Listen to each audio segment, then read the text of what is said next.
Selamat pagi, pagi-pagi selamat. Gimana kabarnya hari ini?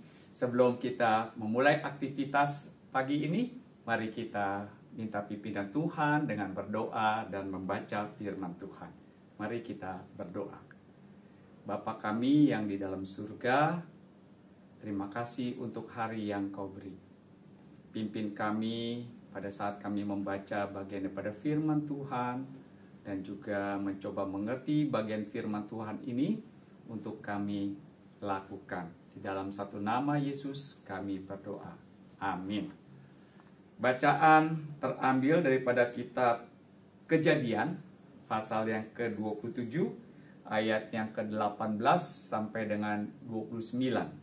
Saya membacakan ayat yang 29 saja.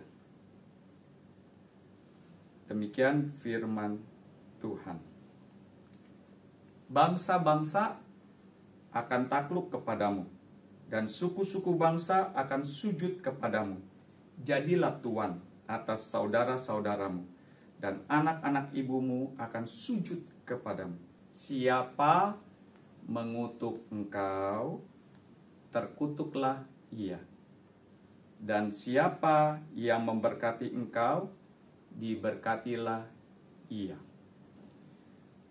Bapak, Ibu, saudara-saudara yang dikasihi Tuhan, di dunia kita ada satu lagu yang ditulis oleh Yura Yunita, judulnya Dunia Tipu-Tipu.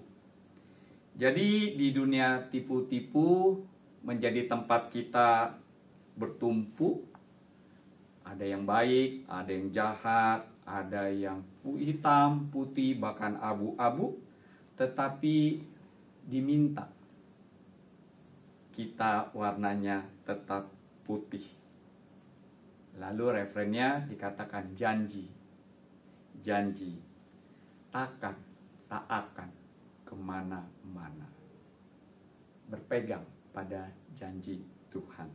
Sayangnya bacaan yang kita baca ini mereka lupa.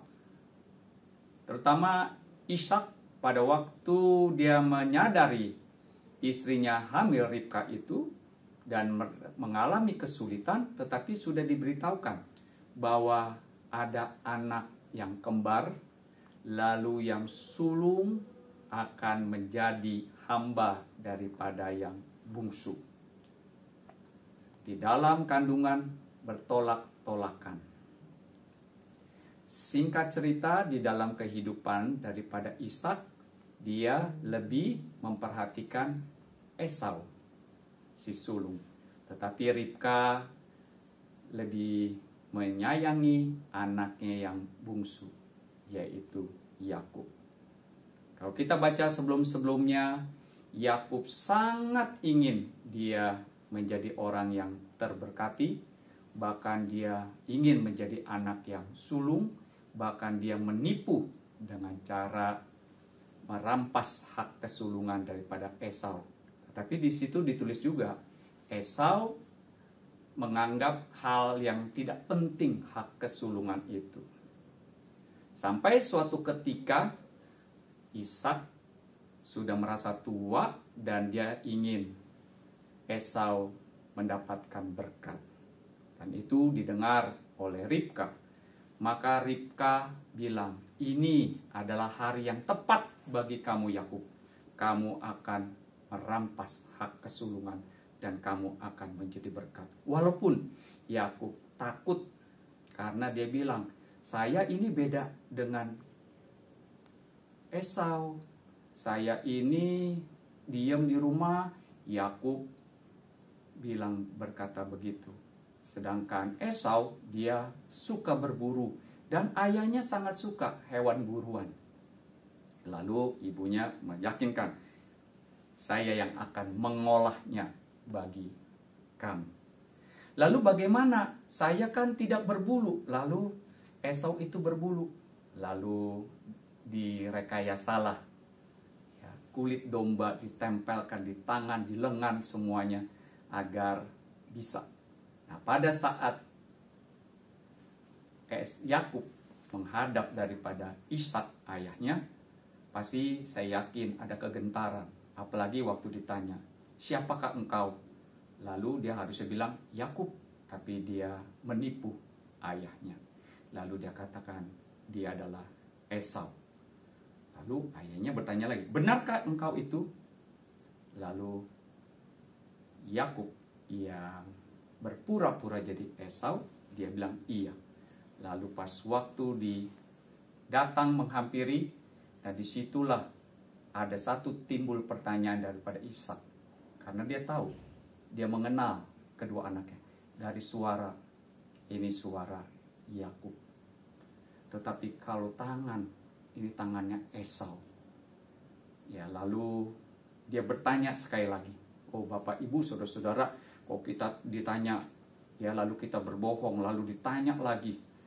Lalu apakah kita mengaku atau tetap berbohong? Nah, ini menjadi satu pertanyaan ya bagi kita semua.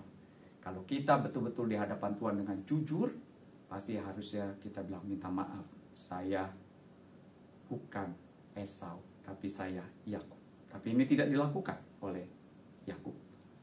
Sehingga Yakub mendapatkan hak kesulungan, diberkati. Tetapi tahukah Bapak Ibu saudara-saudara, waktu dia menerima itu, lalu akhirnya dia harus menghadapi konsekuensi karena dia sudah berbohong.